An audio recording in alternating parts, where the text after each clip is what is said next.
So do you see a role here from the example that you've given, do you see a role for the executive and the legislature to play in helping to bring the judiciary, as it were, back on track? Not at all. They don't have a role? No. Not at all. I mean, those people are the worst offenders. They are the cause of all the problems. The legislature and the executive. There are two arms of government that have no standard, no ethics. They have nothing. That, in fact, I would say they are immoral in the sense that they don't know the difference between what is good or what is bad. And they just carry on in sheer self-interest, so without restraint. So they need a strong judiciary to check them. They cannot check themselves because they don't know the difference between right and wrong. They just carry on promoting personal interests at the expense of the country. You look at what's been going on all these years.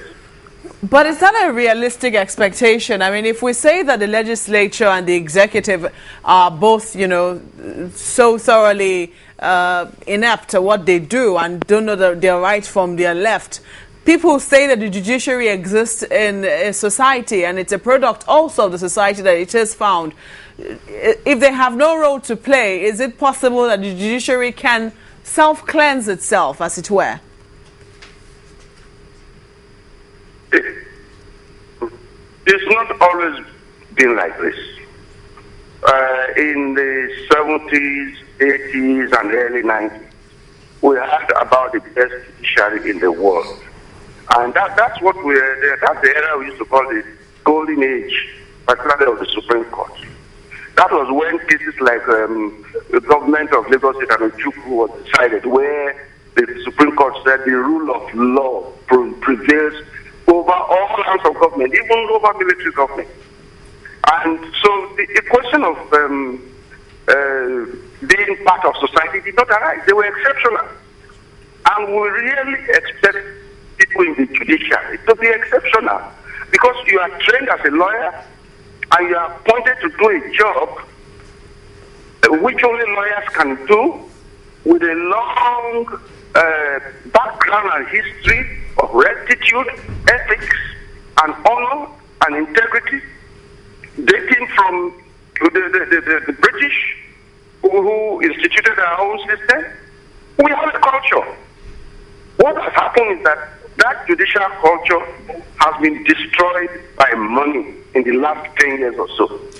In fact, that's where I wanted us to look at those two key words or two attributes you talked about. Honor and ethics being washed away because of money. If you look at the headlines we see today, they say the security agents are investigating some of these 5 judges as the first batch of those being investigated in the judiciary. They have foreign accounts that are suspicious.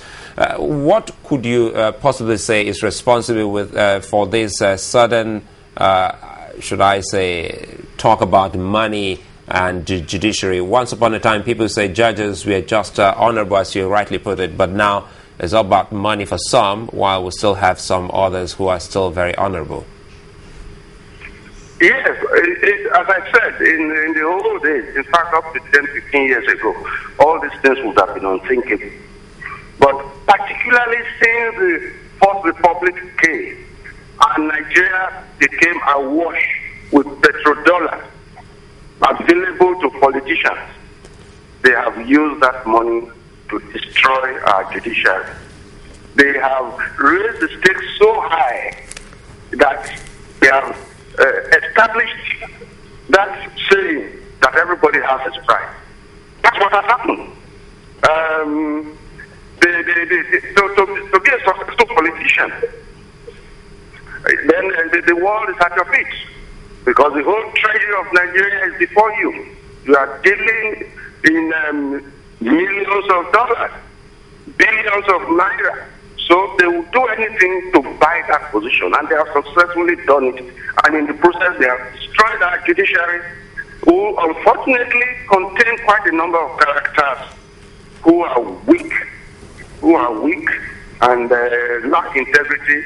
And this has really permeated the sacred institution that we used to have. In this cleansing, sorry, Sulaiman, in this cleansing, what would you suggest we start in the judiciary? Sorry? Where would you suggest the cleansing starts in the judiciary? How can the judiciary get rid of the rot within it? Well, what is happening now is very salutary. What the EFCC is doing, I expect the new Chief Justice of Nigeria, who I know is a lady of the highest integrity, to throw herself into it also, and to root out all these people. They are known. They are known. They should be rooted out, thrown out, disgraced, even sent to prison, as a lesson to those coming behind. That's the only way we can get rid of this habit, this phenomenon that has totally dehydrated asphyxiated the judiciary. You seem to talk about it only in terms of, those who you are believed to have taken bribe money. A host of people believes that the problem runs deeper than that. They say it's even from the process of appointing judges. Do you agree? I've heard that. Particularly in those states in which judges' welfare have been increased, where they have high salaries and giving good cars and accommodated and so on, that people have gone berserk in the attempt to join the judiciary. Well, again, the criteria for appointment are well established. And if the criteria are followed, this time by the same judiciary, because it's judges who appoint judges. Of course, they recommend to the politician, but the process is started by them. They make the recommendations. So if they follow it strictly, the outcome should be acceptable.